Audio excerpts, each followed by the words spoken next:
جماعت اہل حدیث کے مایہ ناز خطیب، مذہبی اسکالر، محترم و مکرم پروفیسر ڈاکٹر عبدالرزاق ساجد کے نیو بیانات، خطبات، دروس قرآن و حدیث کی روشنی میں سننے کے لیے ہمارے یوٹیوب چینل کو سبسکرائب کریں، فیس بک پیج کو بھی فالو کریں۔ بارک اللہ فیکم۔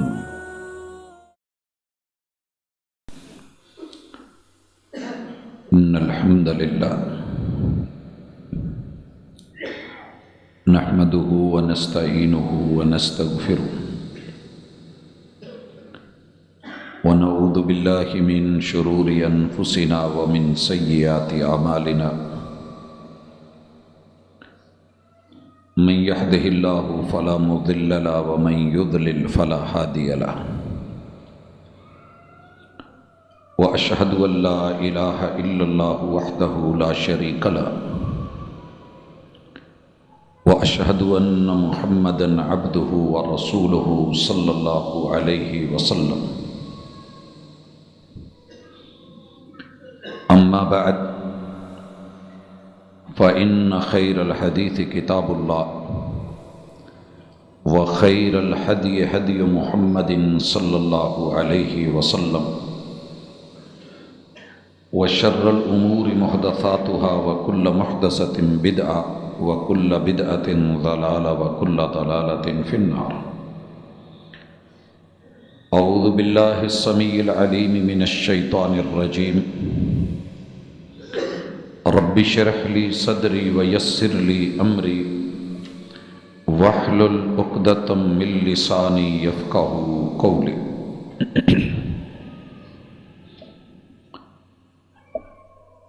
احباب ذی وقار،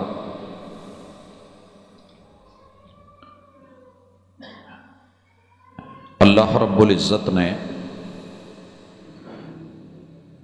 جن خصوصی احسانات سے نوازا ہے ان میں سے ایک عظیم تر احسان اللہ الرحمن کی مہربانیوں میں سے ہمارے اوپر جو نعمت عظمیٰ کی گئی کہ ہمیں رب نے لاوارث نہیں چھوڑا اور امام الانبیاء سید البشر سید الکونین رہبر دو عالم رحمت للعالمین محمد الرسول اللہ صلی اللہ علیہ وآلہ وسلم جیسا محبوب ترین رہنما دیا ہے، جن کی زندگی، صورت اور سیرت، رویہ اور کردار آپ کو اور مجھے ہر میدان میں، ہر فیلڈ میں، ہر معاملے میں، ہر چھوٹی بڑی بات پہ مکمل رہنمائی، ہر گوشے کو واضح کر کے ہماری زندگیوں کو حسین بناتا ہے، اور وہ آپ کا کردار ہے۔ مسلمان کے دل میں، سینے میں اللہ نے محبوب کی محبت ڈالی ہے، کلمہ نصیب کیا ہے، اشہد ان لا الہ الا اللہ اشہد ان محمدا عبدہ ورسولہ کے بعد اگر یہ محبت عملاً کیش نہ ہو سکے اور اس سے فائدہ نہ اٹھایا جا سکے تو محرومی ہے۔ ایک آدمی، اس کے پاس بے شمار کپڑے ہوں مگر بے لباس گھومے، زمین ہو، پراپرٹی ہو، گھر ہو، مگر وہ بیچارہ بے گھر ہو کے پھرے، کاغذات بھی ہوں، پروف بھی ہوں، دلیل بھی ہو، مگر وہ عملاً فائدہ نہ اٹھا سکے، تو ایسے انسان کی رہنمائی کرنا، ہاتھ پکڑنا، ساتھ دینا، توجہ دلانا، احساس پیدا کرنا کہ تیرے پاس سب کچھ ہے، تھوڑا اپنے قدموں پہ کھڑا ہو، ضروری ہوتا ہے۔ یہی حالت آج کے بیچارے مسلمانوں کی ہے۔ محبوب علیہ السلام کے ساتھ نام کی حد تک تقریباً سب جڑے ہوئے ہیں، میں جب سوسائٹی میں دیکھتا ہوں تو دو چیزوں کا فرق نظر آ رہا ہے۔ پہلا فرق کہ کچھ محمد الرسول اللہ کہنے والے ہیں اور کچھ یا رسول اللہ کہنے والے ہیں، اور اسے بہت بڑا فرق بنایا گیا ہے۔ محمد الرسول اللہ صلی اللہ علیہ وسلم یہ با معنی کلام ہے، اور اللہ رب العزت نے اسے سورۃ الفتح کی جو آخری آیت ہے، اگر آپ اسے پڑھیں تو باقاعدہ آیت کے طور پہ اتارا ہے، باقاعدہ آیت کے طور پہ۔ محمد الرسول اللہ والذین معہ اشداء علی الکفار رحماء بینہم،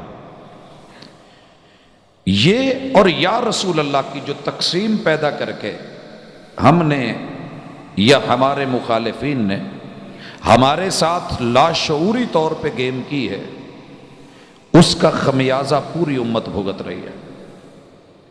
لفظوں کی حد تلک ہر دکان میں، مکان میں، گاڑی پہ، جھنڈوں پہ، سینے پہ، مختلف جگہوں پہ یہ لفظ تو ملے گا، اور اتنی گہری محبت ہے اس لفظ سے لوگوں کو کہ میں دوسری رائے ہی نہیں رکھتا۔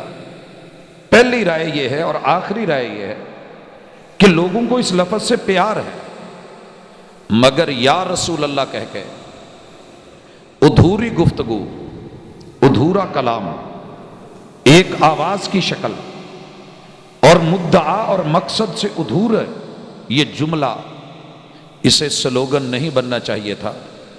محبوب علیہ السلام کے صحابہ جب آپ سے آپ کی موجودگی میں گفتگو کرتے تھے اور آپ کچھ پوچھتے، جواب میں آپ کو یہی لفظ کہتے تھے، نعم یا رسول اللہ، ہاں اللہ کے رسول صلی اللہ علیہ وسلم، بات ایسے ہی ہے۔ کیف ذالک یا رسول اللہ، اے رب کے نمائندے اور پیغمبر، یہ بات کیسے ممکن ہے، یہ کیسے ہو سکتا ہے؟ آپ کو مخاطب کرتے ہیں۔ لیکن جب محبوب زندہ ہیں، موجود ہیں، سامنے ہیں، یہ جملے رہے ہیں، آپ جب زندہ ہو کے مسجد میں یا لوگوں کے سامنے موجود نہیں، درمیان میں دیوار کی اوٹ آئی ہے اور کسی نے آپ کو آپ کا نام لے کے یا محمد کہہ کے بولا ہے، یہ وہ جملہ ہے جو پورے قرآن میں رب نے مصطفیٰ کے لیے استعمال کیا ہی نہیں۔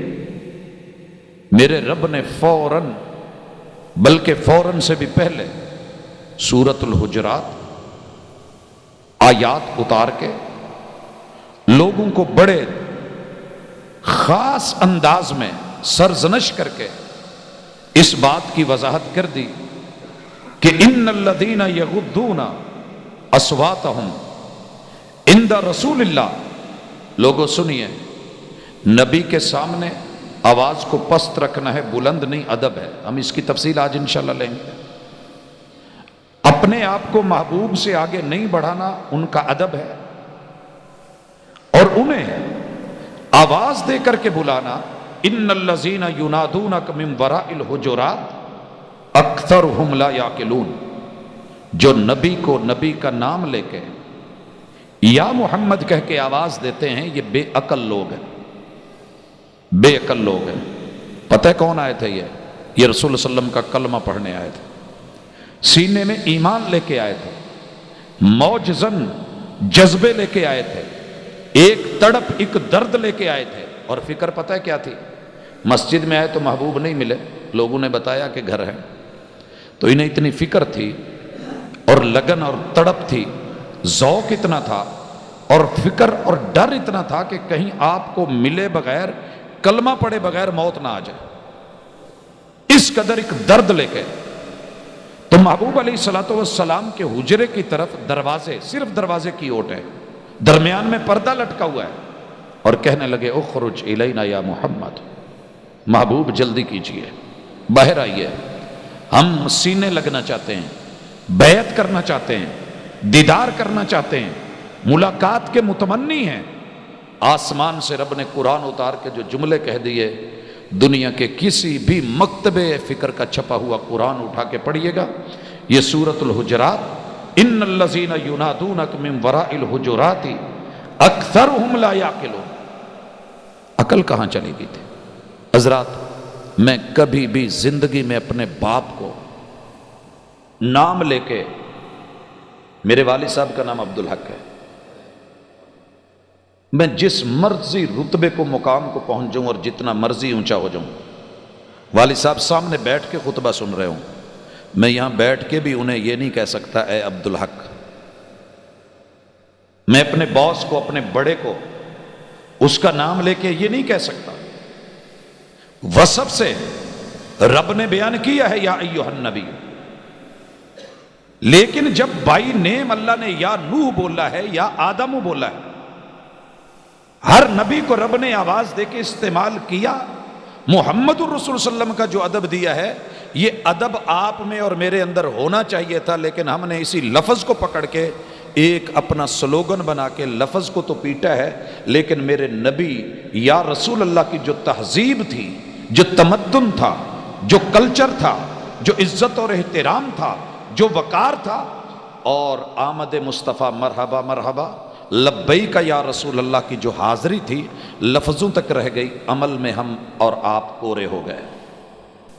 اور یا رسول اللہ کا کلچر امتیاز بنا لیا ہے، سیدی مرشدی یا نبی پہچان بنائی ہے، اور غلامی رسول میں موت بھی قبول ہے کا دعویٰ ہے۔ اسے گلے سے نیچے اترنا چاہیے اور ہمارے اعضاء پہ نظر آنا چاہیے۔ مسلک اپنے گھر میں رکھ کر کے آ جائیں، عمل محبوب کے ساتھ پریکٹیکلی کریں۔ یہی کمی ہے آج کہ ہم پوری دنیا میں مار کھا رہے ہیں، اور ان لوگوں کے اہل علم نے، علماء نے ایسا زہر بھرا ہے عوام کے سینوں میں، آپ سوچ بھی نہیں سکتے۔ اتنا زہر ان لوگوں کے خلاف بھرا ہے جو محمد الرسول اللہ والذین معہ اشداء علی الکفار رحماء بینہم، جن کی زندگی کے میں نے شب و روز کو دیکھا ہے، شب و روز کو دیکھا ہے۔ حضرات، میں جن لوگوں سے جڑا ہوا ہوں وہ زندگی کی ہر کیٹیگری سے تعلق رکھتے ہیں۔ میں یا رسول اللہ کی تہذیب کو اتنی گہرائی سے جانتا ہوں کہ شاید آپ لوگوں کا بھی اتنا مطالعہ نہ ہو، اور میرا اس مطالعے کا مقصد ایک درد ہوتا ہے، ایک تڑپ ہوتی ہے کہ ان لوگوں کو اس نام سے اتنی محبت ہے، مگر میرے محبوب کی سیرت، کردار، گفتگو، لب و لہجہ، صداقت، سچائی، عدم نفرت، عدم بغض، محبوب کی خیر خواہی، لوگوں کے لیے تڑپنا اور ان کو اپنا بنانا، کتاب و سنت پہ چلانا اور وحی کے ساتھ جوڑنے میں میرے محبوب کی زندگی گزری۔ حق تو یہ بنتا تھا اگر لبیک بولا ہے ساری دنیا ایک طرف کر دی جاتی، حاضری محمد صلی اللہ علیہ وسلم کے اگر در پہ دی تھی تو آپ کی بات پہ مر جاتے، مگر دائیں بائیں نہیں ہوتے، مگر ہم نے پورے خاندان کو ترجیح دے رکھی ہوتی ہے، یا رسول اللہ صرف لفظوں میں رہ جاتا ہے۔ اور دوسری طرف دوسرے لوگوں کو بھی دیکھتا ہوں، نہ یہ فرشتے ہیں نہ وہ فرشتے ہیں، ہم سبھی انسان ہیں جو محمد رسول صلی اللہ علیہ وسلم کی تہذیب کو چلا رہے ہیں۔ ان لوگوں کو میں صبح اٹھتے ہوئے سنتا ہوں، بہت قریب جا کے میں نے ان کی راتیں دیکھی ہیں، بہت قریب جا کے۔ جس شخص کو دنیا کا یا رسول اللہ کی تہذیب نے گستاخ قرار دیا ہوا ہے، میں اس کی راتوں کو جانتا ہوں۔ اس کی راتیں کیسی تھی؟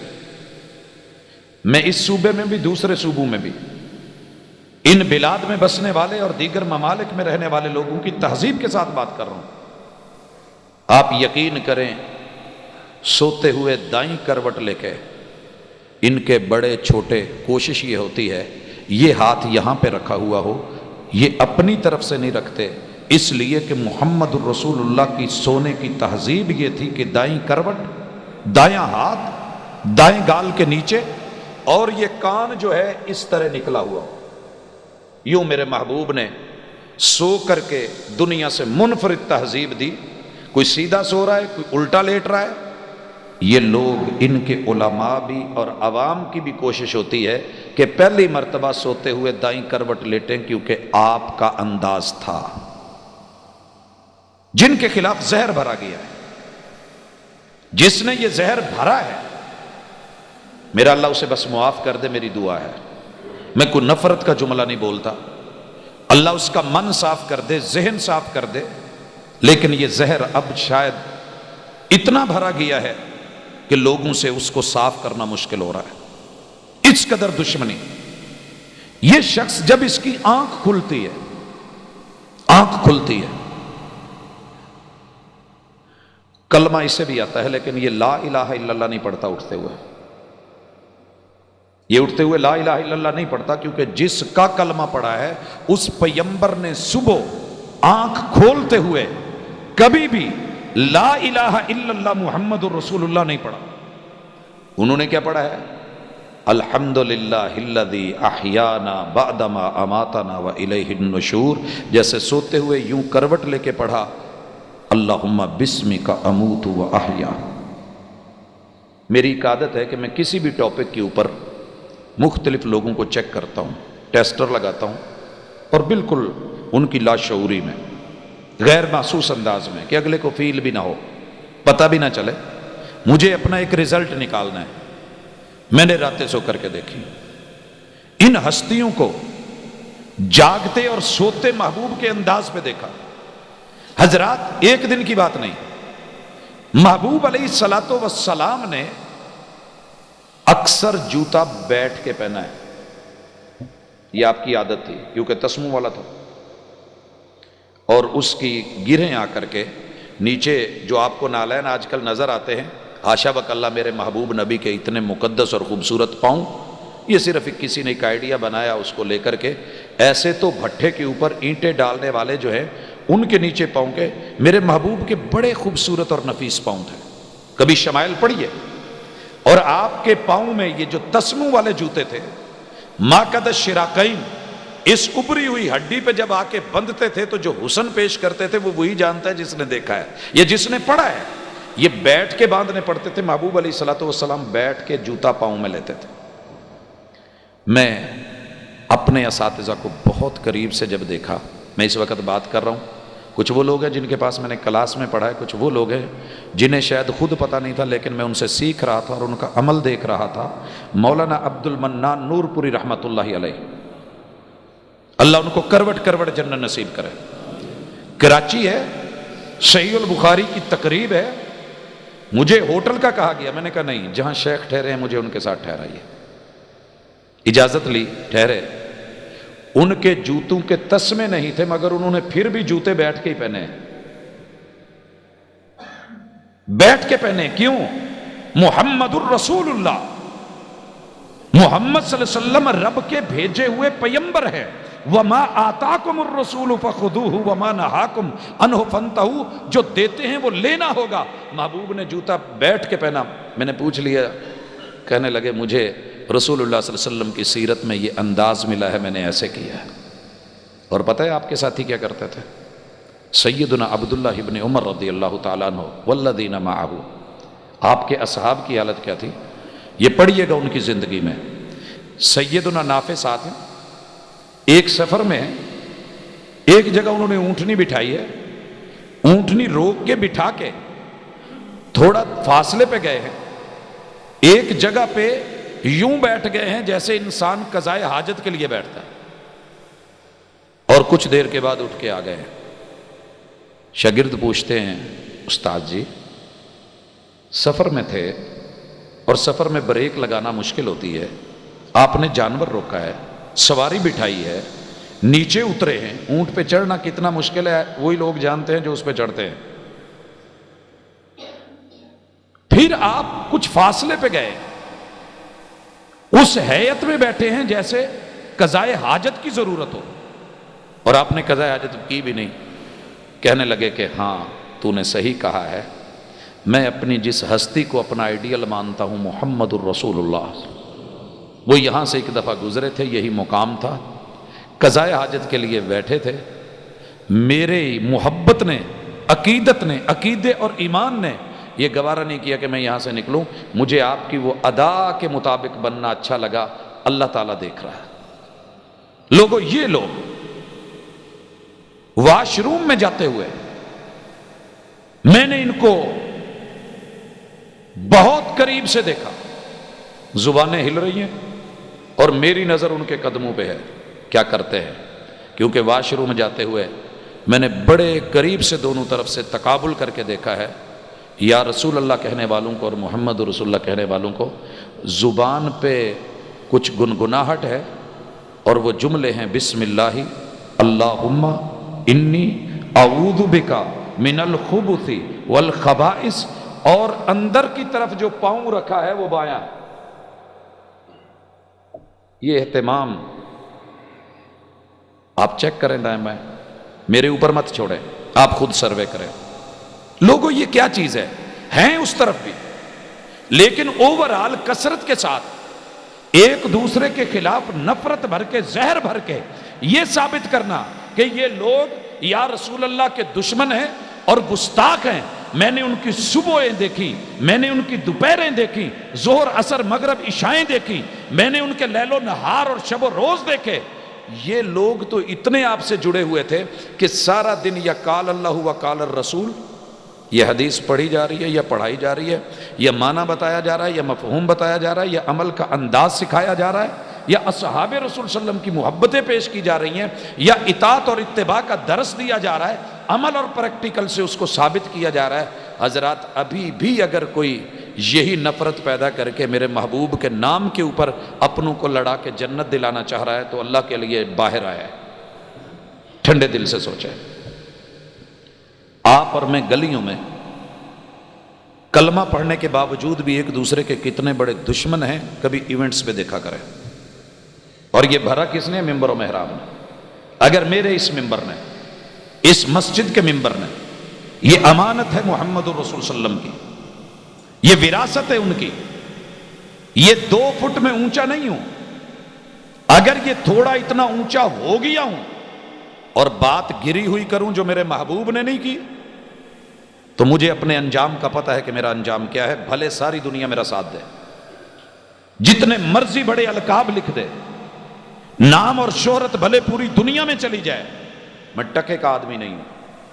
اور اگر میں نے اس امانت کو کما حق کو ہوا آپ تک پہنچایا ہے تو پھر بھی بات فخر کی نہیں، شکر ہے کہ اس نے کام لے لیا ہے۔ فخر پھر بھی نہیں، ایک عاجزی ہے کہ ایک ذمہ داری ہے۔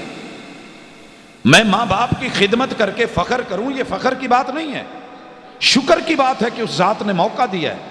میں اللہ اور اس کے رسول کی مان کے اگر فخر کروں تو بیکار ہوں میں، مجھے شکر کرنا ہے۔ اور بھائیو یہ آپ کی اور میری ذمہ داری ہے، اس وقت علماء نے علم کے نام پہ، دین کے نام پہ، عقیدت اور محبت اور فرقے کے نام پہ جس قدر لوگوں کے گھروں میں آگ لگا دی ہے، ہمیں کسی جہنم میں شاید جانے کی بعد میں ضرورت، اللہ معاف کرے، اللہ معاف کرے، جس قدر ہم نے گھر جہنم کدے بنا دی۔ وَعَلَى الْكُفَّارِ رُحَمَاءُ بَيْنَهُمْ۔ آپ دیکھ نہیں رہے، آپ دیکھ نہیں رہے، یہ دن کیوں دیکھنے پڑ رہے؟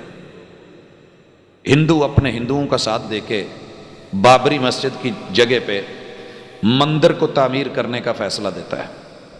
میں نے جس کو اپنا دل دیا ہے، جس کو ووٹ دیا ہے، جس کو الیکٹ کیا ہے، جس کو چنا ہے، جو میرا انتخاب ٹھہرا ہے، دوسری طرف حالات دیکھ لیں، دوسری طرف حالات دیکھیں۔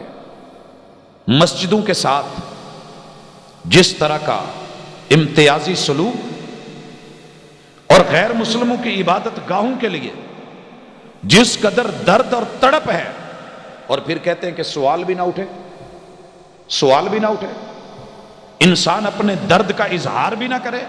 میری قوم کا تو سر دکھے علاج کرواتی ہے، پیٹ میں درد ہو علاج کرواتی ہے، یہ پوری باڈی مجروح ہو جائے، کہتے ہیں کہ بولے نہیں، ہمیں کچھ کہے نہیں۔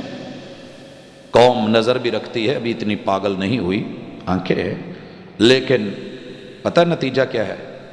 سدا حکمرانوں کو گالی دے کے ہم نے اپنے آپ کو بچا لیا، حکمرانوں نے عوام کو پاگل کہہ کے موقع پہ ووٹ لے کے بعد میں من مرضیاں کی۔ لیکن اصل نتیجہ ہے ہماری اس تربیت کا، جس تربیت نے ایسے افراد پیدا کر دیے ہیں جو علم اور علمی لباس کے نام پہ ہمیشہ نفرت کا بیج بو بو کے لوگوں کو یہی بتایا ہے کہ یہ مجرم ہے، یہ گستاخ ہے۔ بھائیو ایک بات یاد رکھنا، جیسے کسی کو کافر کہنا جرم ہے نا، اور وہ کافر نہیں. آپ کسی کو کافر کہتے ہیں، یہودی کہتے ہیں، مجوسی یا عیسائی کہتے ہیں. یہ اور لعنت دو ایسے لفظ ہیں، دو ایسے لفظ ہیں جو آپ کے کہنے پہ پوری سپیڈ اور پوری طاقت کے ساتھ اس آدمی کی طرف بڑھتے ہیں، پن پوائنٹ پہ جاتے ہیں. یہ ڈراؤن سے بھی زیادہ بڑا اٹیک ہے.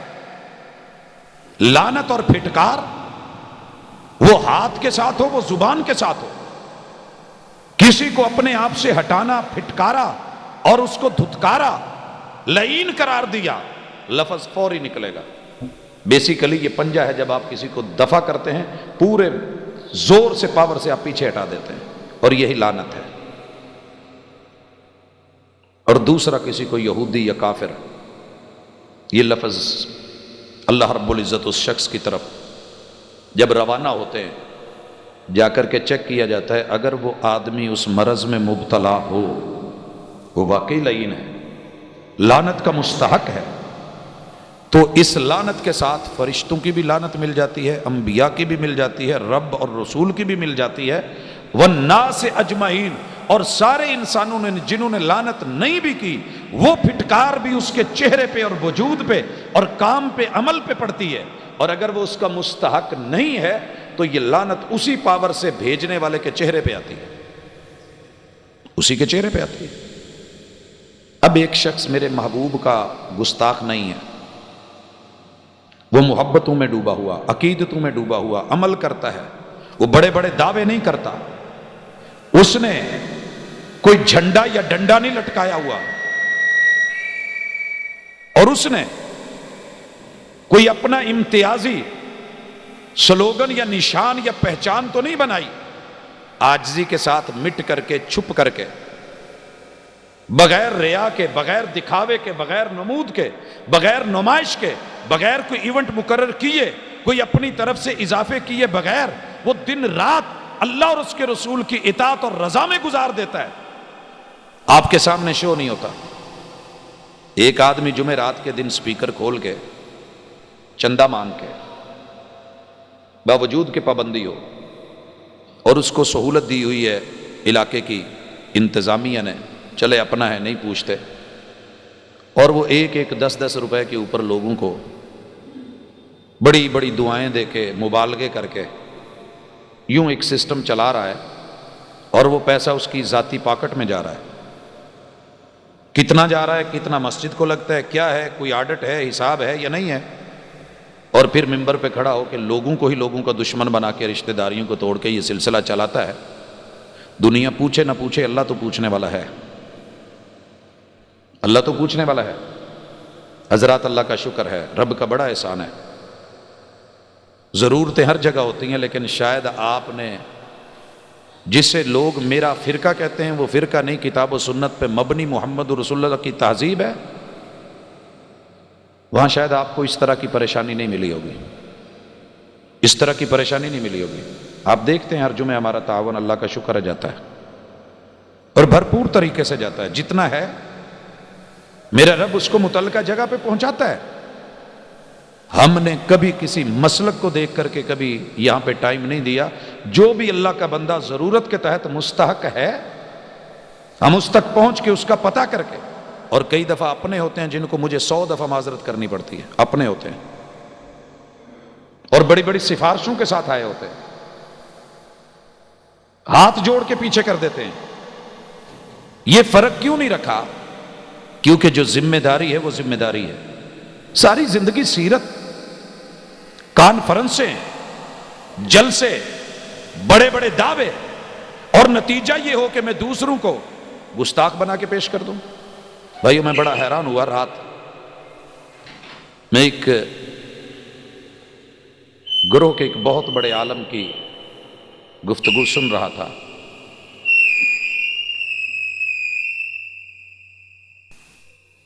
اور بتایا کیا جا رہا ہے کہ عبد المطلب کی 2 شادیاں تھیں، دونوں میں اولاد نہیں ہوئی. بیت اللہ میں گئے، دعا بھی کی اور منت بھی مانی کہ اللہ مجھے صاحب اولاد کر دے. میں ایک بیٹا ویسے قربان کروں گا جیسے ابراہیم علیہ السلام نے اپنے بیٹے اسماعیل کو قربان کیا تھا. داستان بنائی، چلائی، بتائیے، بڑے خوبصورتی سے بتائیے کہ انہوں نے کیا. لیکن ثابت کیا کیا جا رہا ہے؟ کچھ ایسے بھی لوگ ہیں جو میرے محبوب کے باپ اور دادا کے مسلمان ہونے کے انکاری ہیں. اب کہتے ہیں کہ میں پہنچ گیا ہوں، داد دیجئے، سبحان اللہ کہیے اور بولیے. عبد المطلب کے انکاری کیوں ہیں؟ اصل میں نہ دعا کرنی پڑے اور نہ منت ماننی پڑے، کیونکہ اگر دادا کو مان لیا تو دعا کو بھی ماننا پڑے گا اور منت کو بھی ماننا پڑے گا. حضرات، جھوٹ پہ مبنی گفتگو آپ کو علم ہونا چاہیے. میں مناظرے مباحثوں کے چکر میں نہیں پڑتا، اور میں کبھی زیادہ واضح کر کے آئینہ بھی نہیں دکھاتا کہ شرمندگی نہ ہو. احساس ضرور دلاتا ہوں، اگر کسی بھائی نے، کسی وکیل نے، کسی جج نے، کسی ریسرچ اسکالر نے، کسی پڑھے لکھے بھائی نے دیکھنا ہو تو میرے پاس فقہ اکبر پڑی ہے، بھائیوں کے اپنے پریس کی چھپی ہوئی ہے، رائٹر ان کے اپنے، مصطفی مجتبائی دہلوی چھاپا ہے، صفحہ 131 ہے، واضح لکھا ہے وَوَالِدَا رسول اللہ صلی اللہ علیہ وسلم ماتا علی الکفر.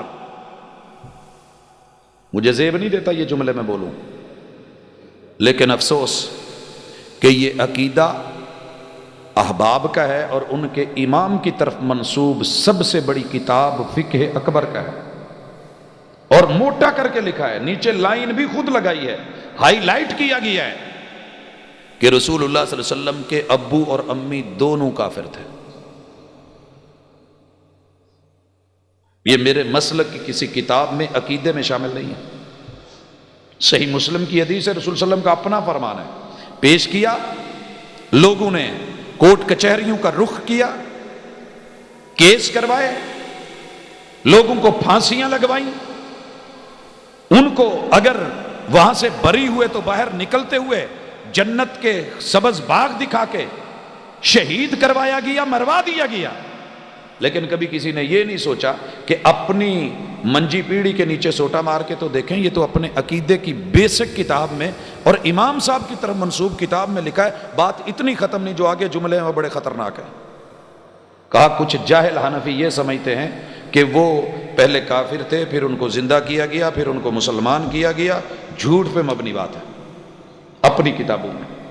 لیکن کیا کروں، انصاف کہاں سے لیا جائے؟ عدل کون کرے گا؟ حقوق کون سمجھے گا؟ زبان کی ذمہ داری کیا ہے؟ شریعت کیا کہتی ہے؟ میرا اپنا عقیدہ اور من کیا ہے؟ اتنے دکھ کے ساتھ، تکلیف کے ساتھ، یہ کوئی چھوٹی بات نہیں ہے. میں اس عقیدے اور اس جملے کے اوپر جو آگ لگائی، جو نفرت بھری، میرے وہ مسلک کے لوگ جو دنیا مانے یا نہ مانے، میرا ایمان ہے وہ رب کے ولی ہیں، ولی تھے. محبت میں، عقیدت میں، علم میں، عمل میں، کردار میں، گفتار میں، زندگی کی، سوسائٹی کے، معاشرے کے بہترین لوگ تھے. مگر ان کے خلاف چند ان پڑھ لوگوں کا جلوس نکال کے، جنہوں نے پوری زندگی شاید صحیح معنوں میں استنجا بھی نہ کر کے دیکھا ہو، سنت کے مطابق کہیں واش روم میں لیفٹ قدم پہلے جو ہے وہ بایاں وہ والا رکھ کے نہ دیکھا ہو، جاتے ہوئے نکلتے ہوئے رائٹ سائیڈ یا دایاں پاؤں باہر نہ رکھا ہو. مگر ان کے جم غفیر کو اور پریشر کو لے کر کے جس طرح کے فیصلے لیے اور دیے گئے، حضرات اللہ کے ہاں کچھ نہیں چھپا. یہاں تو جیت گئے اور نام کما لیا، مگر یہ ممبر و محراب کی ذمہ داری تھی انصاف پہ مبنی گفتگو کرتے. اپنی جماعت کا تعصب نے اتنا برا کر دیا ہے حال، اپنی جماعت کا پرلے درجے کا گرا ہوا انسان بھی ولی لگتا ہے اور دوسروں کا ولی بھی گرا ہوا اور گھٹیا انسان لگتا ہے.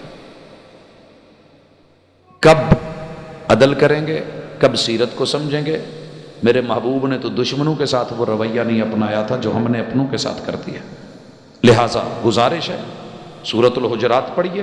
یا ایھا الذین آمنوا، ایمان والو، ایمان کا دعویٰ کرنے والو، لا تقدموا بین یدی اللہ و رسولہ، اللہ اور اس کے رسول سے آگے بڑھنے کی کوشش مت کرنا. اگر تم کرو گے تو پھر یاد رکھو واتقوا اللہ، ڈر جاؤ. ہم ڈرا رہے ہیں. ان اللہ سمیع علیم، جو تم بولتے ہو وہ رب سنتا ہے اور جو تم کرتے ہو وہ جانتا ہے. حضرات میں سن بھی رہا ہوں، میں دیکھ بھی رہا ہوں دنیا کیا کر رہی ہے، کیا کرنا چاہ رہی ہے. کوشش یہ ہے کہ جو دیوانے مستانے محبوب کے محب خیر خواہ مطیع اور فرما بردار ہیں ان کو اتنا بدنام کر دیا جائے کہ لوگ سلام لینا بھی گوارا نہ کریں. حدیث پاک کو پڑھانے والے شیوخ الحدیث محدثین لیل و نہار محمد رسول صلی اللہ علیہ وسلم کے ساتھ. اور آپ کو پتہ ہے چند معمولی سی، آپ سوچ بھی نہیں سکتے اتنا آپ کا دودھ کا بل نہیں ہوگا جتنی ان بیچاروں کو دبا دبا کے آپ کی اور میری سوسائٹی نے ان کو جس ہینڈ ٹو ماؤتھ کیا ہوا ہے، لیکن پھر بھی ان کا کبھی شکوہ نہیں، کبھی سڑکوں پہ نہیں، کبھی احتجاج نہیں، پھر بھی جڑے ہوئے ہیں اس تہذیب کے ساتھ جسے تہذیب مصطفیٰ کہتے ہیں. اللہ کے لیے خیال کریں. آپ کے دائیں بائیں اگر ایسا کوئی انسان پایا جا رہا ہے تو اسے ہاتھ جوڑ کے کہیں تھوڑا ہاتھ نرم رکھ، قبر میں جانا ہے، تھوڑی حیا کیجیے. ایک بندہ پوری زندگی اس کا مشن یہ ہے کہ لوگوں کو رب کے قرآن کے ساتھ جوڑ دیا جائے، رسول اللہ صلی اللہ علیہ وسلم کے فرمان کے ساتھ جوڑ دیا جائے، آقا کی سیرت و صورت کے ساتھ جوڑ دیا جائے، آپ کے کردار اور گفتار کا عامل و حامل بنا دیا جائے. اس مسجد سے کبھی آپ سے کوئی اور مطالبہ کیا گیا ہو تو مجھے ضرور بتائیے گا.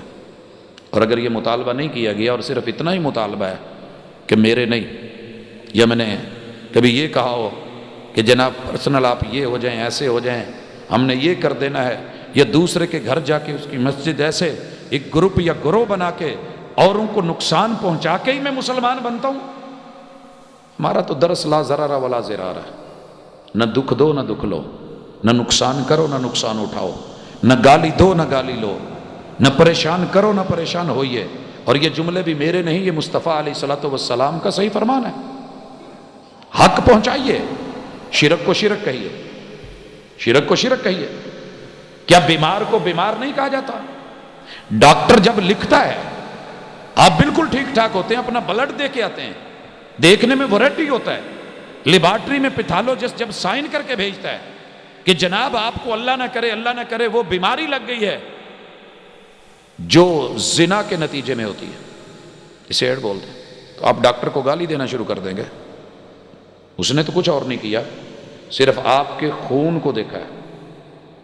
آپ اپنی عزیز کو ایکسیڈنٹ میں، حادثے میں، اللہ نہ کرے کسی پریشانی میں بلڈ دینے کے لیے گئے، آپ کا گروپ اس سے ملا ہی نہیں ہے، تو ڈاکٹر کو جوتے مارنے لگ جائیں گے اور اس کے خلاف نفرت پیدا کریں گے کہ یہ منکر ہے میرے خون کا، یہ گستاخ ہے. ہاشا وکلا، کفر کو کفر کہنا آپ کی اور میری ذمہ داری ہے، لیکن پورے احتیاط کے ساتھ اسے مت کافر کہنا جو کافر نہیں ہے. لفظ لوٹے گا، وہ نہیں ہوا تو آپ کو لکھ دیا جائے گا، سزا ہے.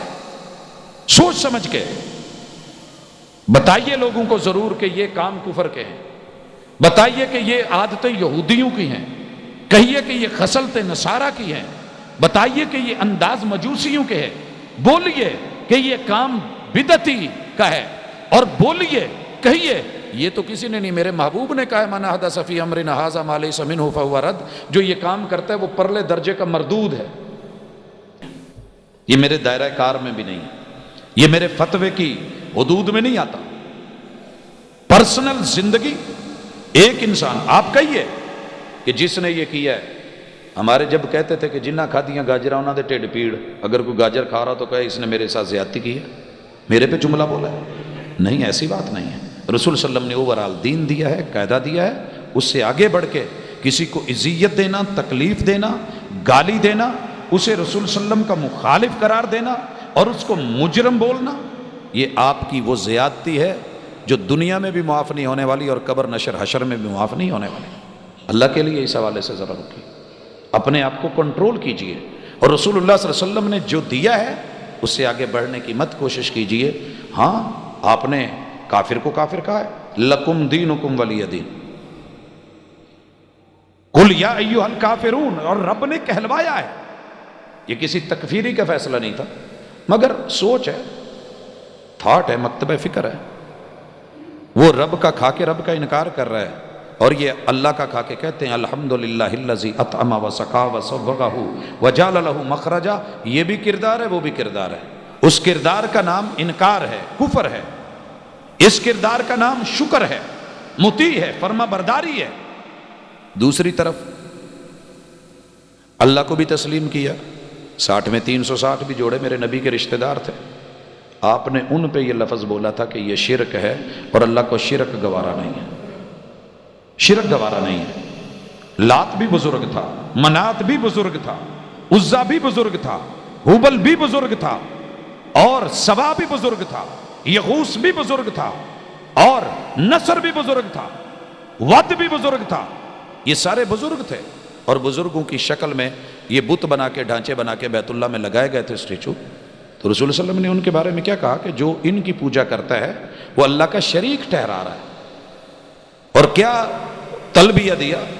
لبیک اللہم لبیک، اللہ میں حاضر ہوں. اس گھر میں لوگوں نے 360 بت رکھے ہیں، لیکن میری نظر میں یہ گھر صرف تیرا اکیلے کا ہے، 360 کا نہیں ہے. لبیک اللہم لبیک، لبیک لا شریک لک لبیک. اللہ جن کو مشرکوں نے تیرے شریک ٹھہرائے ہیں، میرے عقیدے میں وہ تیرے شریک نہیں ہے. ان الحمد والنعمت لک والملک، اللہ عطائیں تیری، نعمتیں تیری، تو تعریف اور شکر گزاری بھی تیری، اور حکومت اور بادشاہت بھی تیری. مجھے ڈر نہیں ہے کہ کوئی مجھے مار دے گا. جو رات قبر میں ہے وہ باہر نہیں. والملک لا شریک لک، اللہ تیرا کوئی شریک نہیں. اب اگر مشرک کو آپ مشرک کہہ دیں گے، توا گرم ہے، آپ اس کو کہہ دیتے ہیں گرم ہے، تو اللہ معاف کرے، آپ نے کسی پہ اٹیک تھوڑی کیا ہے. ایک خصلت ہے، بتائیے، جو بھی اس میں گرا گٹر کو گٹر کہنا پڑے گا. میرے محبوب کی تہذیب میں گٹر کے ساتھ شریف کا لفظ لگا کے پاکیزہ نہیں ہوتا. پوری زمانے کی بدماشی کرنے والے کا نام محمد شریف رکھ دیا جائے تو اس کی شرافت، اسے دیکھا جائے گا. نام پہ قوم کو مارا گیا ہے. یا رسول اللہ کو ماننے والا نام کو مانا، در و دیوار پہ لکھ لیا، مقدس اور پاکیزہ بن گیا. پوری زندگی میرے محبوب کی مخالفت کرنے میں گزر گئی. لا تقدموا بین یدی اللہ ورسولہ، اللہ اور اس کے رسول کی مخالفت کر کے ان سے آگے مت بڑھیے. میرے محبوب نے اذان کے ساتھ جو دعا دی تھی، صحیح حدیث میں صحیح متن کے ساتھ موجود ہے. انہ لا یخلف المیعاد کے لفظ اس میں نہیں ہے. میرے دوست نے بڑھ کے ڈالے ہیں، ذمہ دار ہے اس کا. آج نہیں مانے گا، میرا کام منوانا نہیں ہے، ہمارا کام صرف بتانا ہے. ہمارا کام بتانا ہے. ایک آدمی آپ کے پاس جینون چیز لینے کے لیے ہے، آپ اس کو پرزہ دکھاتے ہیں، اس کو دوسرا اچھا لگتا ہے، آپ کہہ دیتے ہیں بھائی میرا بتانا کام ہے، چائنا کا مال ہے، جینون لینا ہے تو وہ چیز ہے، باقی آپ کی مرضی ہے، آپ کا پیسہ ہے. ہم زبردستی تو نہیں کر سکتے. زبردستی وہاں تھوڑی ہوتی ہے جو خاص لوگ ہوتے ہیں، جو خاص ہوتے ہیں. میں ایک جگہ پہ گیا، مجھے کچھ چیز خریدنی تھی اور اچھی لگی، میں گاڑی روک کے اتر کے گیا. میں نے کہا یار یہ چیز دے دے. پتہ ہے کیا کہنے لگا؟ کہنے لگا سارے تھانوں نہیں دینی. میں نے کہا تیری مہربانی، مجھے اچھی لگ دی، دام لینے ہیں نے، تجھے کیا؟ کہنے لگا جی تھانوں کیا نا، تواڈے دین والی چیز ہے ہی نہیں. ہوتا ہے ایسے. کچھ لوگوں کو ہم ڈنکے کی چوٹ کہہ سکتے ہیں، لیکن جو نہیں ماننے والا دور دور رہ کے دیکھتا ہے. میسج ہم نے دینا ہے، کیونکہ میری ذمہ داری ہے. قیامت کے دن تو نبیوں کے بھی لوگوں نے گریبان پکڑنے کہ یہ ہمارے پاس آیا ہی نہیں تھا. جھٹلانا ہے. ہم کس بات کی مولی ہیں؟ بتانا یہ ذمہ داری ہے. بلغ ما انزل الیک من ربک. شوگر کو شوگر نہ کہیں، کینسر کو کینسر نہ کہیں، بیماری کو بیماری نہ بولیں، غلاظت کو غلاظت نہ کہیں، جراثیم کو جراثیم نہ بولیں، وائرس کو وائرس نہ کہیں. یہی مطالبہ ہے نا، یہی مطالبہ ہے.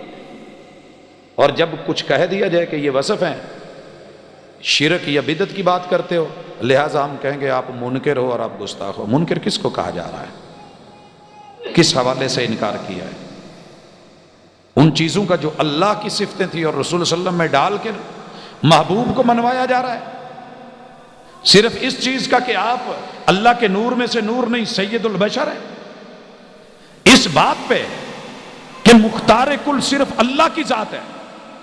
میرے محبوب کو جو رب نے اختیار دیے ہیں وہ اپنے اختیار میں رہتے ہیں، اور جو میرے محبوب کا اختیار نہیں ہے، ساری دنیا ادھر سے ادھر ہو جائے، اللہ تعالیٰ وہاں قیامت کے دن آپ کو شفاعت کا اللہ نے اختیار دیا ہے کہ نہیں؟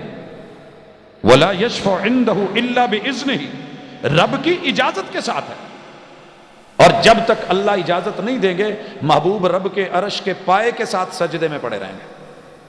جب یہ بتاتے ہیں تو کہتے ہیں جی گستاخی ہے، رسول اللہ علیہ وسلم کی شان کم کی، ویسے بیان کرو جیسے عیسائیوں نے بیان کیا، اللہ کا بیٹا بولو۔ وہ سب کچھ جانتے ہیں۔ جب میرا رب کہہ رہا ہے وَلَا يُحِيطُونَ بِشَيْءٍ مِّنْ عِلْمِهِ إِلَّا بِمَا شَاءَ، تیرے رب کا جو علم ہے اس کا ایک ذرے کے برابر ایک حرف بھی کوئی نہیں جان سکتا، جتنا رب چاہتا ہے اتنا دیتا ہے۔ اور یا ایھا النبی کہہ کے نبی پہ وحی بھیجیے، آپ عالم الغیب نہیں ہیں، آپ عالم الوحی ہیں، جتنی وحی آئی ہے اتنا جانا ہے۔ کتنے دن پوچھتے رہے تھے لوگ، یہ بتائیں، اگلے دن کل بتاؤں گا، پرسوں بتاؤں گا، کتنا عرصہ گزر گیا تھا، حتیٰ کہ لوگوں نے یہاں تک جملہ بولا تھا کہ اس کا جو شیطان اسے وحی دیتا تھا وہ اس کو چھوڑ گیا ہے، یہ اب یوں ہی دھکے کھائے گا، علم ختم ہو گیا ہے۔ پھر رب نے سورت اتاری وَالضُّحَىٰ وَاللَّيْلِ اِذَا سَجَىٰ مَا وَدَّعَكَ رَبُّكَ وَمَا قَلَىٰ۔ محبوب لوگوں نے تو یہاں تشبیہ دے کے کہہ دیا نا وَالضُّحَىٰ کے چہرے والے، واللیل کی زلفیں والے، لیکن مجھے کتاب و سنت سے یہ چیز تشبیہ نہیں ملی ہے۔ وَالضُّحَىٰ کا کو معنی ہے کہ محبوب سنیے، رات کے اندھیرے کو چیر کے جس نے سورج کو کور کر کے لپیٹ لیا تھا کالے شاپر میں، بلیک ہول میں، جس کو ہم پیک کر دیتے ہیں، اسی سیاہ شاپر کو پھاڑ کے چیر کے ہم نے فجر کاذب نکالی، اس کی قسم، فجر صادق نکالی، اس کی قسم، روشنی پھیلائی، اس کی قسم، مزید روشنی آئی، اس کی قسم، سورج کی ٹکیاں نکلی، اس وقت کی قسم، سورج چڑھتے چڑھتے چڑھتے جب چاشت کا ضحیٰ کا وقت آیا اور دوپہر کو جب چاروں طرف روشنی پھیل جاتی ہے، اس سارے وقت کی قسم ہم نے ایک پل بھی آپ کو نہیں چھوڑا۔ اور یہیں پہ نہیں، وَالضُّحَىٰ وَاللَّيْلِ اِذَا سَجَىٰ، محبوب سورج سر پہ آ گیا، ڈھلنے لگا، ظہر ہوئی، عصر ہوئی، مغرب ہوئی، سورج غروب ہو گیا، رات چھا گئی، اندھیرا بڑھ گیا، عشاء ہو گئی، نصف اللیل آ گئی، اس سارے رات کے اندھیروں کے ایک ایک پل اگلی صبح تک کی قسم ہم نے 24 گھنٹوں کے کسی ایک سیکنڈ میں بھی ما ودعک ربک وما قلی، ہم نے آپ کو نہیں چھوڑا، مگر ایک ضابطہ دیا ہے، حدود بتائی ہیں کہ جب تک ہم وحی نہ بھیجیں، ہمارا نبی عالم الغیب نہیں ہے، عالم الوحی ہے، وحی کا علم رکھتا ہے، وحی سے بولتا ہے۔ یہ بات کہنے والا گستاخ بن گیا، اور جس نے کہا والضحیٰ دے مکھڑے والے آ، اسے بلے بلے مل گئی، اور جس نے کہا واللیل دی زلفاں والے آ، اللہ نے جب میرے محبوب کی زلفوں کی بات کرنی تھی اور بڑی جگہ تھی، اللہ نے بائی نیم ذکر کیے، اللہ نے میرے محبوب کے چہرے کا، ہاتھ کا، آنکھوں کا، دل کا، سینے کا، وجود کا، آپ کی عمر کا، ایک ایک چیز کی قسم اٹھا کے گواہیاں پیش کی ہیں۔ رب ان چیزوں کو ویسے بھی ذکر کر سکتا تھا، معانی بدل کے، اپنے انداز لے کے، جوش خطابت ڈال کے، اور اس میں چوکھا رنگ بھر کے۔ حضرات یہاں تو دنیا میں کوئی اوور میک اپ کرے تو اچھا نہیں لگتا، میرے نبی کی سیرت کے جو جینون رنگ ہے نا، صبغۃ اللہ ومن احسن من اللہ صبغہ، ہم انہی رنگوں کو بیان کرتے ہیں تو دنیا کے نزدیک مجرم ٹھہرے، اور لوگوں ایسی بات نہیں ہے، وہ شرک سے پاکیزہ، بدعات سے پاکیزہ، سنتوں سے معمور، اصول ضابطے اور قاعدے، حدود، سنن اور فرائض، ہر چیز مقرر، سب کچھ ثابت۔ لا تقدموا بین یدی اللہ ورسولہ، خوشی اور غمی میں، دین، عقیدے اور عقیدت میں آپ سے بڑھ کے کچھ نئی بات مت بنائیے، نہیں تو تمہارے ساتھ جو ہوگا، یا ایھا الذین آمنوا لا ترفعوا اصواتکم فوق صوت النبی، نبی کی آواز یہ رب کا قرآن ہے، یہ مصطفیٰ کا فرمان ہے، اس کو دبا کے پیچھے کر کے، دلیل کو ہٹا کے، کسی بزرگ کا، بڑے کا، امتی کا قول لا کے آپ اس کو بڑا کر رہے ہیں۔ وَلَا تَجْهَرُوا لَهُ بِالْقَوْلِ كَجَهْرِ بَعْضِكُمْ لِبَعْضٍ، ایک دوسرے کو جیسے آوازیں دیتے ہو میرے نبی کو آواز نہ دینا، ان تحبط اعمالکم وانتم لا تشعرون، کہیں تمہاری ساری زندگی کی عبادتیں برباد کر کے ملیا میٹ کر کے نہ رکھ دیں اور تمہیں شعور بھی نہ ہو۔ نہ لائف میں مخل ہوں، میں کون ہوتا ہوں؟ مجھے تو اپنے بڑے سارے عیوب ہیں جنہیں سنوارنا ہے، مجھے اپنے آپ کو بڑے مقامات پہ صحیح کرنا ہے، انسان ہوں میں، لیکن رسول صلی اللہ علیہ وسلم کا فرمان اور پیغام بھی پہنچانا ہے۔ سیدنا علی کو آپ نے کہا تھا گورنر بنا کے بھیجتے ہوئے، علی جس جگہ چلے ہو کاروباری دنیا ہے، یمن کی دنیا ہے، اور حضرت معاذ بن جبل کو بھی بھیجا تھا، لیکن یاد رکھنا عیسائیوں کا علاقہ ہے، ممکن ہے تیری نہ سنیں، ڈرنا مت، گھبرانا مت، زیادہ نہیں، اتنا ٹارگٹ لے جا کہ اگر یمن کا صرف ایک بندہ بھی تیری دعوت کو سن کے مسلمان ہو گیا، دنیا کی سرخ اونٹوں کی تجارتوں سے بھی تیرے لیے کہیں بہتر ہے۔ حضرات منوانا میرا مقصد نہیں ہے، میرا کام ہے پہنچانا۔ دل کب بدلتے ہیں، رب کیسے چینج لے آتا ہے، کیسے اللہ احسان کرتے ہیں بندوں کے اوپر، وہ ہاتھ پکڑ لے، یہ مہربانی اس کی ہے۔ ملتے ہیں بڑے سارے لوگ، جی آپ کی وجہ سے، آپ نہیں بھائی میری وجہ سے نہیں، میں خود رب کی رحمتوں کا محتاج ہوں۔ یہ زبان وہ بولنے کی قوت گویائی چھین لے، میں کون ہوں؟ وہ گلے کو بٹھا دے، میں کون ہوں؟ حضرات اللہ کرے درد سمجھ آئے، پیغام پہنچے، دائیں بائیں اپنے قرب و جوار میں میرے نبی کی محبتیں، عقیدہ اور عقیدت، دین اور اسلام، خالص دین بانٹیے، نفرتیں کم کیجئے، عمل کی دنیا میں اتریے، دوسروں کے عیوب کو دیکھنے کی بجائے اپنے گریبانوں میں جھانکیے، کمی بیشیاں دور کیجئے، انشاءاللہ یہ دنیا بھی جنت نما ہو جائے گی اور اگلی جنت بھی ہمارا حق ہے، اللہ عطا کرے۔ اقول قولی ھذا وآخر دعوانا ان الحمدللہ رب العالمین۔ ان الحمدللہ نحمده ونستعینه ونستغفره ونعوذ باللہ من شرور انفسنا ومن سیئات اعمالنا، من يهده الله فلا مضل له ومن يضلل فلا هادي له، واشهد ان لا اله الا الله وحده لا شريك له، واشهد ان محمدا عبده ورسوله۔ حضرات ذی وقار،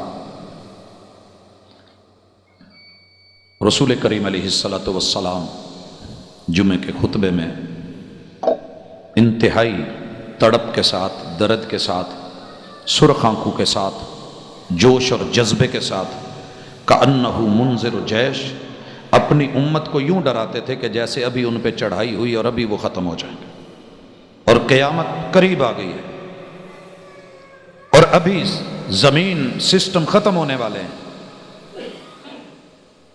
تو جو گفتگو کی جاتی ہے اس کا مقصد وہ ڈر ہے جو ہمارے سینوں سے نکل گیا ہے، وہ تقویٰ لانا واپس ہے، مقصود ہے کہ جس سے ہم محروم ہو گئے ہیں اللہ تعالیٰ وہ ہمیں عطا کرے۔ ہماری آج کی جتنی بھی گفتگو ہے تان و تشنی کے لیے نہیں ہے، بلکہ احساس کو اجاگر کرنے کے لیے اور خود کو رسول صلی اللہ علیہ وسلم کے قریب کرنے کے لیے۔ ایک دو سوالات ہیں کہ انسان کا خون نجس ہے، زخم کا خون لگنے سے کپڑے ناپاک ہو جاتے ہیں، بہت اچھی طرح یہ فرق سمجھ لیجئے۔ فتویٰ دینے سے پہلے دونوں رائے آتی ہیں، کچھ لوگ کہہ دیتے ہیں کہ یہ ایسے ہے، نجس ہے، وہ حرام میں اور نجس میں فرق ہوتا ہے، حرام میں اور نجس میں، حلال میں اور پاک میں، یہ دونوں الگ الگ ٹرم ہیں۔ ہر نجس چیز حرام ہوگی، ہر نجس چیز حرام ہوگی، مگر ہر حرام چیز نجس ہو ضروری نہیں، ہر حرام چیز نجس ہو ضروری نہیں ہے۔ ماں ہمارے اوپر حرام ہے مگر ہاتھ لگانے سے نجس نہیں ہو جاتا۔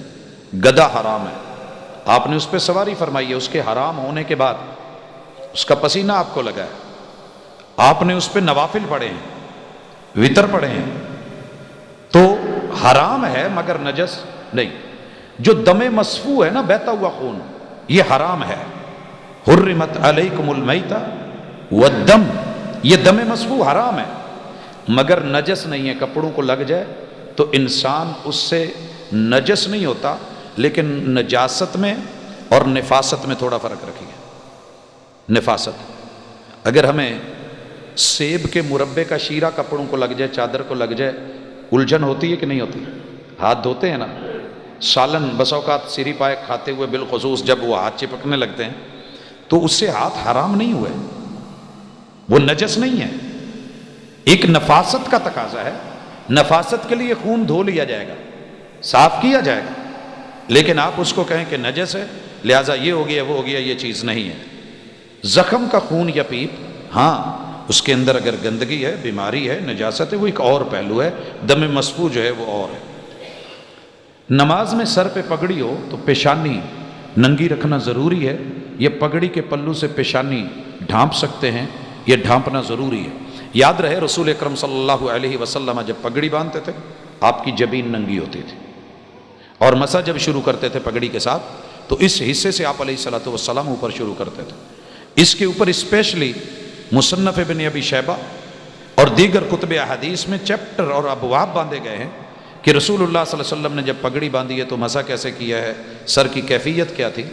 ہاں اگر پلو آ جائے یا سر میں درد ہو یا کوئی پرابلم ہے اور کپڑا ماتھے پہ آ گیا ہے تو اللہ خیر کرے، اس میں کوئی پریشانی والی بات نہیں ہے۔ کہتے ہیں جی وہ سجدے کے جو اعضاء ہیں اس کو اس کے بغیر سجدہ نہیں ہوتا۔ مجھے اس بات کی سمجھ نہیں آئی، سجدہ تو 7 اعضاء پہ ہے، 7 اعضاء پہ ہے۔